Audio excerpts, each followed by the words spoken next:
समाप्त हो चुकी दुनिया में फिलिप मिलर अकेला इंसान बचा है। एक रहस्यमयी वायरस ने पूरी मानव जाति को खत्म कर दिया और अब वह पूरे अमेरिका में घूम घूम कर किसी और जिंदा इंसान की तलाश कर रहा है। हर शहर में जाकर घोषणा करता है, म्यूजियम से कीमती चीजें चुराता है, पर जब कोई नहीं मिलता तो आखिरकार अपने होम टाउन टक्सन लौटने का फैसला करता है। टक्सन पहुंचकर वह हर बिलबोर्ड पर अलाइव इन ट्यूसन लिख देता है ताकि कोई और जिंदा हो तो उसे देख सके। फिर वह अपने पुराने गंदे अपार्टमेंट से जरूरी सामान समेटता है और शहर के सबसे लग्जरी इलाके में सबसे बड़ा घर चुनकर उसे अपना नया आशियाना बना लेता है। अब उसके पास दुनिया के सबसे महंगे पेंटिंग्स, डायनासोर की खोपड़ी, Oscar trophies and white house का मैट तक है। निकोलस केज देखता तो गर्व से भर जाता। रात को सोने से पहले फिलिप भगवान से माफी मांगता है और अपनी आखिरी ख्वाहिश दोहराता है, मरने से पहले बस किसी औरत का चेहरा देख ले। लेकिन तब तक उसके पास ढेरों कारें हैं और फुल आजादी। वो बिना कपड़ों के ग्रोसरी स्टोर जाता है, बंदूक से ताले तोड़ता है, डिब्बों के ढेर गिराता है, सैकड़ों अडल्ट फिल्में घर लाता है, खुद के साथ रैकेट बॉल खेलता है, लैंप और मछली घर को बॉलिंग पिन बनाकर गिराता है और खाली सड़क पर कारों को टकराकर एक्साइटमेंट लाने की कोशिश करता है। कुछ महीनों में उसका दिमाग धीरे धीरे सटकने लगता है। अकेले जन्मदिन मनाना उसे एहसास दिलाता है कि वह पहले की जिंदगी में कितना कुछ हल्के में लेता था। उसकी आलीशान हवेली कचरे का अड्डा बन चुकी है। उसने हफ्तों से नहाया नहीं और शौचालय की जगह अब वह अपने स्विमिंग पूल में छेद कर चुका है।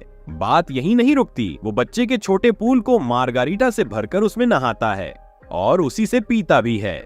बस दुआ करो कि दोनों पूल आपस में न बदल जाएं। एक दिन वह बार में जाकर वॉलीबॉल्स पर चेहरे बनाकर उन्हें दोस्त बना लेता है। अकेलापन मिटाने के लिए उन गेंदों से बातें करने लगता है जैसे वे असली लोग हों। फिर एक रात एक मॉल के शोकेस में रखी मैनेक्विन पर दिल आ जाता है, लेकिन जब गलती से उसका हाथ टूट जाता है तो उसका पागलपन चरम पर पहुंच जाता है। फिलिप अब जीना नहीं चाहता। वह अपने दोस्तों को विदाई देता है और पूरी स्पीड से कार चलाकर एक पहाड़ी से कूदने वाला होता है कि अचानक उसे दूर धुआं उठता दिखता है। कार रोकते ही उसे एक ट्रेलर नजर आता है जहां कोई इंसान रह रहा है और फिर उसे दिखता है एक सूखा हुआ ब्रा जो धूप में टंगी है। इतना इमोशनल हो जाता है कि उसे सूंघकर बेहोश हो जाता है। आंखें खोलते ही देखता है कि एक खूबसूरत लड़की उसकी गोद में बैठी उसे होश में लाने के लिए सीपीआर दे रही है। वो उसे सेक्सी आवाज में वादा करती है कि उसकी ख्वाहिशें पूरी करेगी और उसे चूम लेती है। फिलिप मजे में होता है जब तक असलियत में नहीं लौटता। उसके सामने असल में जो औरत है वह उतनी खूबसूरत नहीं है और उससे उम्र में बड़ी है। बेचारा खुद से ज्यादा उसकी पहचान पूछने की बजाय अपनी गीली पैंट को लेकर सफाई देने लगता है। लड़की का नाम कैरोल है और वह भी जिंदा लोगों की तलाश में थी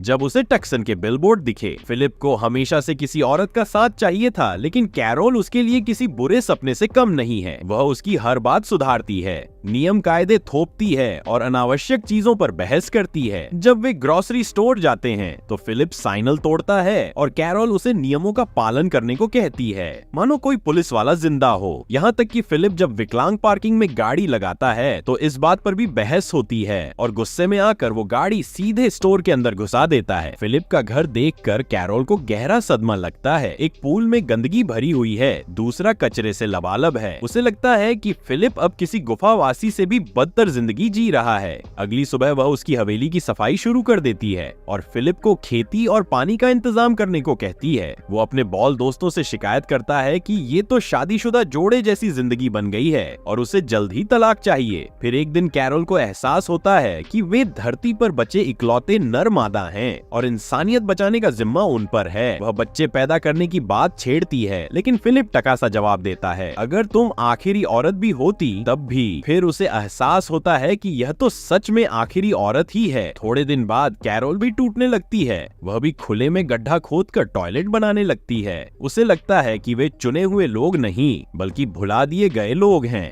पहली बार फिलिप को कैरोल के लिए बुरा लगता है और वो जाकर शहर के पानी टैंक को ठीक करता है जिससे उसकी खेती के लिए पानी आ सके। यह देखकर कैरोल खुश हो जाती है और उसे रात के खाने के लिए बुलाती है। डिनर पर कैरोल शादी की बात छेड़ती है। फिलिप पहले हंसता है, फिर समझ जाता है कि वो सीरियस है। वह उससे शादी करने के लिए हाँ कर देता है। अगले दिन चर्च में उनकी शादी होती है। फिलिप इसे ड्रामा समझता है, लेकिन जैसे ही चर्च के बाहर भीड़ देखकर चौंकता है तभी झटके से जाग जाता है। शुक्र है यह सिर्फ एक सपना था। खिड़की से बाहर झांक कर देखता है कि दुनिया अब भी वीरान है। पर असल में भी शादी टलती नहीं है। कैरोल सजावट करती है और फिलिप बच्चे खुचे दोस्तों के साथ बैचलर पार्टी मनाता है। जब शादी का वक्त आता है तो फिलिप के पास अंगूठी तक नहीं होती। कैरोल गुस्से में शादी तोड़ देती है। फिलिप को भी एहसास होता है कि भले ही वह उसे पसंद न करता हो, लेकिन वह होती तो शायद अब तक वह खुद को खत्म कर चुका होता। फिलिप उसे मना लेता है और इस बार पूरे दिल से शादी करता है। शादी की रात उसे समझ आता है कि कैरोल की बातें बिस्तर में भी बंद नहीं होती। अगली सुबह वह खेल कूद में उसके साथ शामिल हो जाती है। वे शहर में गाड़ियां उड़ाते हैं, आग लगाते हैं और फिलिप की मैनेक्विन गर्लफ्रेंड को जलाकर राख कर देते हैं। पहली बार फिलिप को लगता है कि शायद ये शादी इतनी बुरी भी नहीं। तभी अचानक उनकी कार किसी लिमोजीन से टकरा जाती है। उसमें से एक खूबसूरत लड़की बाहर निकलती है। फिलिप उसे देखता ही रह जाता है और मन ही मन सोचता है, क्यों भगवान क्यों।